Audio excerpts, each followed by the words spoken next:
Daniel Sports Central, we go over our 2022 college football predictions for the Oklahoma Sooners, a team that's got some significant changes going into the 2022 season. But there's big reason to believe that the Sooners will once again be a big national contender in the 2022 season. Why that is we'll be going over here today. We'll be analyzing this team, predicting their schedule game by game in this video, starting out with your team trends. Sooners 11-2 last season. Wasn't a bad season for OU. This team was 6-0 in their first 6 games and 5-2 in their last 7. They barely missed out on making the Big 12 championship game. Oklahoma State and Baylor were the 2 representatives in that game last season. But I mean, OU last season, they took a loss to Baylor on November 13th, and of course lost to the Cowboys of Oklahoma State 33-37 there to finish out the regular season. And that's how OU missed out on the Big 12 title game last season. But I mean, overall, it still was a good season, even though, I mean, it may have been a bit of a disappointment for sure. I mean, I feel like Oklahoma last season going in, I mean, Spencer Rattler was regarded as one of the best, if not the best, quarterback in the nation going into 2021. That was definitely a storyline. And going, I mean, he got Caleb Williams, of course, in the background as well. And turns out Caleb Williams played for the majority of the season for Oklahoma because Spencer Rattler was disappointing. But I mean, overall, it wasn't a bad season. I mean, 11-2 isn't terrible. But going to next season now, with both quarterbacks being gone and, of course, a new head coach, certainly things are different. But I feel like for OU, this team is they're still in good shape going into next season. But some notable games. They beat Texas. Of course, that was a huge win, 55-48, massive comeback win. Beat TCU 52-31, beat Iowa State by a touchdown, and also beat Oregon in their bowl game 47-32. So they finished out the season on a high note. Your roster preview going into next season, once again, your top 2 quarterbacks from last year, Caleb Williams, Spencer Rattler, are both gone. Caleb Williams is transferred to USC following Lincoln Riley over there, and then Spencer Rattler transferred to South Carolina. So OU does have a very questionable quarterback situation. Well, I don't think it's a bad quarterback situation, but there certainly is some question who's going to be the starter. But it looks like Dillon Gabriel, the transfer UCF quarterback, is most likely to get that position right now, at least for the beginning parts of the season. Dillon Gabriel, I feel like, I mean, he's got the most experience, and I mean, at UCF, I mean, he wasn't bad by any means. I mean, he certainly, I feel like, has got a pretty high ceiling.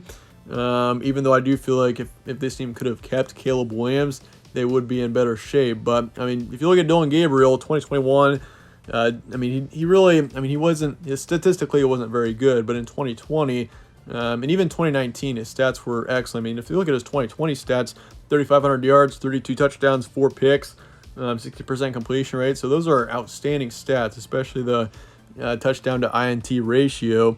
And so I feel like Dillon Gabriel, he's got some potential. He's certainly got some high ceiling, and I'm looking forward to seeing how he does with this team. But of course, you get Kennedy Brooks taking off the top in the backfield from last season. He put up 1,300 yards and 13 touchdowns. I mean, that's going to be a tough loss there. But you also got you do have Eric Gregg coming back, who was your second in the backfield last season, putting up 600 yards and 4 touchdowns. Of course, the Tennessee transfer going in. So Eric Gray, he's going to have a big role in this offense next season. Watch out for him. And, of course, Dillon Gabriel, I mean, he's going to have a huge influence on this team. If he plays well, obviously the Big 12 is a better conference than the American Athletic, and it's a tougher one. But I feel like he's going to excel. I mean, honestly, I feel like Dillon Gabriel is a quarterback that, I mean, he's played a couple years in college, and even though 2021 may have been a bit of a disappointment for him, I still feel like he's got a high ceiling here. But looking at the receiving situation, Marvin Mims is coming back. That's a huge return. Last season, he put up 700 yards and 5 touchdowns.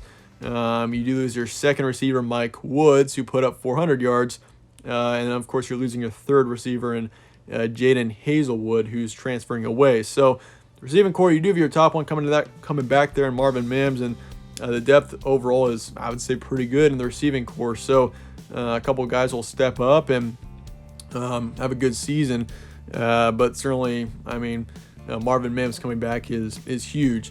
Offensive line, you lose 3 on there, so that does concern me just a bit. And then defensively, you lose 6 starters, 3 on the defensive line, 2 linebackers, and then 1 safety, 1 in the secondary. So, I mean, overall, looks pretty good for you going to next season. Of course, the new coaching situation, Brent Venables coming in. I really like him as a head coach. I think he's going to do excellent with Oklahoma. And, of course, I mean, that was a wild finish to the season there with Lincoln Riley taking off for USC. I mean, yeah, that was disappointing for the Sooners, to say the least. And I mean, seeing how he went out, I'm not very impressed by how he went out either. But I mean, Brent Venables coming in, I feel like I think he's gonna do really well with this team, and looking forward to seeing how this team fares out with him as the new head coach going into next season. But brings up the question: how high is the ceiling for this team going into 2022? I feel like college football playoff is definitely within reason for this team. This team has got the talent to do so, and I feel like the return production overall looks pretty good. So this team could be a national contender, I do believe, once again next season. But looking at the transfer portal and recruiting going into next season, of course, this team has been incredibly active in the transfer portal. Austin Stogner is also taken off to South Carolina. You got Daniel Parker coming in, tight end from Missouri. You lose Morris, linebacker, to Houston. You bring in a defensive lineman from Hawaii. You lose Mario Williams, receiver, to USC. You also lose McCutcheon, defensive back, to USC. Jeffrey Johnson, defensive lineman, is coming in from Tulane. And offensive lineman you got coming in from Cal. And also you got Darnell Simpson, offensive tackles in the transfer portal. And edge rushers also in the transfer portal from OU. LV Bunkley Shelton, he's a name to look out for. He's coming in from Arizona State. Add some good depth to that receiving core. You also got Hester coming in, receiver from Missouri. And then Cody Jackson, he is taken off to Houston, receiver. We got a quarterback, Davis Beville, coming in from Pitt. So, I mean, you do have another quarterback in that situation there. But recruiting-wise, looks pretty good. 8th in the nation, 2nd in the Big 12. You got 15 4-stars coming in and then 6 3-stars. So overall looks pretty good. But that said, let's look at your schedule now. Going into next season, you got UTEP in week 1 at home. Then you got Kent State after that. You got a road trip to Nebraska in week 3. That certainly should be an interesting matchup. It was close to Norman last season, and obviously that old rivalry.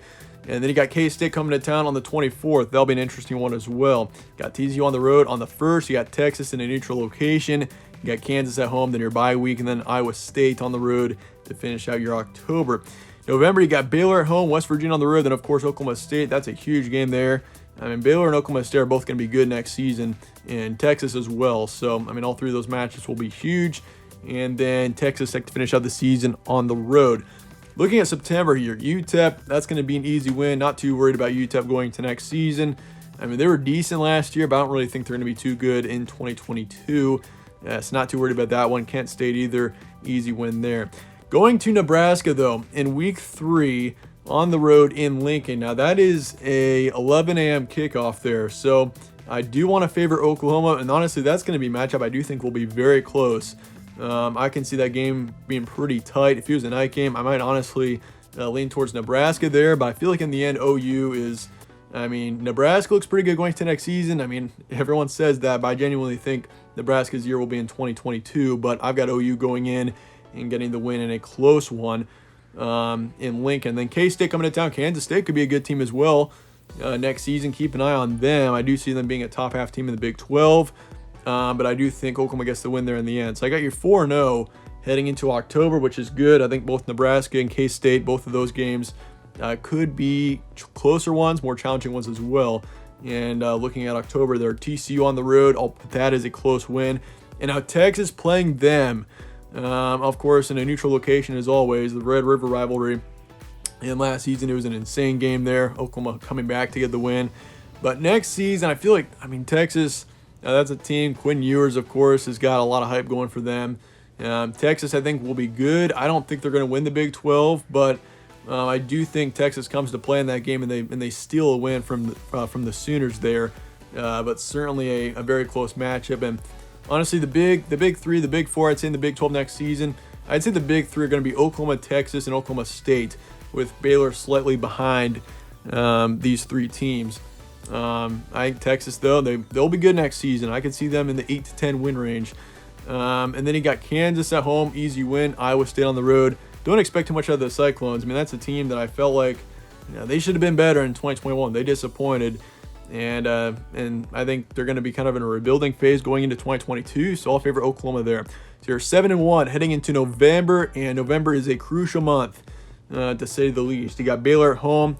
All favor the Sooners in that one, with it being at home. Plus Baylor, I don't know. I mean, they got good returning production. We'll see if they can